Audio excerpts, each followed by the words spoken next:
ভাই হঠাৎ করে কালকে মেয়েটা অসুস্থ হয়ে গেছে, হাসপাতালে ভর্তি করে রেখে আসছি।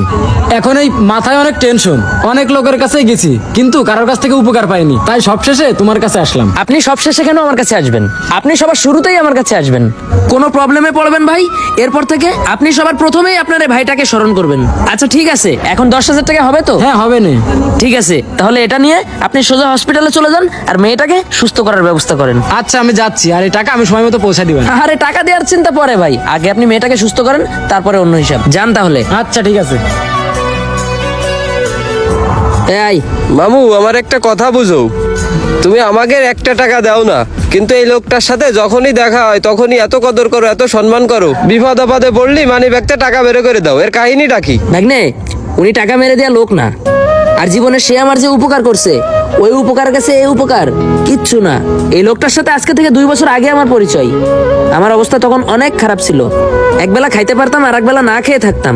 ঠিক ওই সময় একদিন, ও ভাই আমার মাটা অসুস্থ, আমার মা আশায় আছে, আমি ওষুধ নিয়ে যাবো ভাই, দেন বাকি আমারে আমি টাকা দিয়ে দিবা। না রে ভাই, ওই তো রে ভাই। ভাই এই প্রেসক্রিপশনের ওষুধগুলো দেন তো। দিতাম আসি ভাই। হালার পালা এসে দাম দামাইতে এনে বেচা কিনি নাই, আই খালি গিয়া যাইতে আছে। এই নেন ভাই কত টাকা? 160 টাকা। ও আচ্ছা দিচ্ছি, এই নেন ধরেন। ও ভাই এটা কথা কব, জি কোন। আমার কয়টা টাকা ধার দেবেন?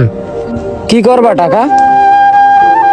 আমার মা অসুস্থ, তা ওষুধ বাকি নিতে আইছি, তা দিচ্ছে না। তোমার বাড়ি কোন গ্রামে? ওই উসমানপুর। ওসমানপুরে বাড়ি। তোমার আব্বার নাম কি? আমার আব্বা বাইসে নেই ভাই, আমার মা আর আমি আছি খালি। আমার মা আর আমি ছাড়া কেউ নেই, আমারও আমার মা ছাড়া কেউ নেই। আমার সেই মা কালকে সারা রাত ঘুমোতে পারিনি রে ভাই। আমার মার মাথা ব্যথা, বমি, তারপর জ্বর, অনেকগুলো রোগ মুরব্বী হয়ে গেছে, একসাথে মনে করেন শুরু হয়ে গেছে। এখন আমি তো ছেলে, আমি এটা দেখে সহ্য করতে পারিনি।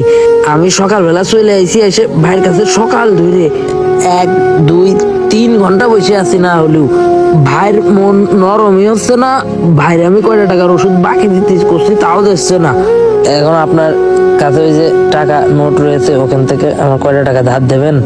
ওই বেটা ওই, তোলা কি আর কাস্টমারটি নষ্ট হইব নি? হ্যাঁ 3টা ঘন্টা ইয়ে নয়, তুই এনো কাউকে কাউকে করতে আসত, ফাইজলামি তুই কই পাইছত? হ্যাঁ ওই ভাই, ওই হেতার আনে একটিও দিবেন না, হেতার আনে চিনিন নি? হ্যাঁ হেতার ওষুধ লাগবে 800-900 টিয়ার, হেতে আনে তুমি টিয়া নিলে আনে, যদি টিয়া না দেয় ঘরে তো আবার আনে আর কাছে আইবেন। এ ভাই দাঁড়াও, এদিকে আসো। এই ভাইয়ের কয় টাকার ওষুধ লাগবে? লাগবো তো 800 টিয়ার। 800 টাকা? তাহলে আমার টাকা ব্যাগ দেওয়া লাগবে না, ওই টাকা আর বাইরে ওষুধ দিয়ে দিন। ওই ভাই ওই, আনে হেতারা কিনলে টিয়া দিবেন? আরে ভাই হেতে শেষরা, হেতে আনে টিয়া দিত না। এ ভাই আপনি এত কথা কেন? টাকা আমার, আমি বাইরে কি জন্য ওষুধ দেবো সেটা আমি বুঝবো, আপনি কথা কর কিটা? আর আপনারও কৈফিয়ত দেবো না আমি, আপনারা যা বললাম আপনি তাই করেন, বাইরে ওষুধ দেন। আচ্ছা দিতাম আসি। ও ভাই, আমি তো আপনারা চিনি নে, আপনার এই টাকাটা কি করে ব্যাগ দেবো? আপনার নাম্বারটা কাগজে লিখে দিয়ে যান। আরে ভাই তোমার আমার টাকা ব্যাগ দেওয়া লাগবে না, তোমার জায়গায় তো আজকে আমিও বিপদে পড়তে পারতাম, তোমার মার জায়গায় তো আমার মা অসুস্থ হতে পারতো, তাই তোমার এই টাকা ব্যাগ দেওয়া লাগবে না। তুমি ওষুধ নিয়ে যাও, যাই তোমার মার একটু সেবা করো, যাও।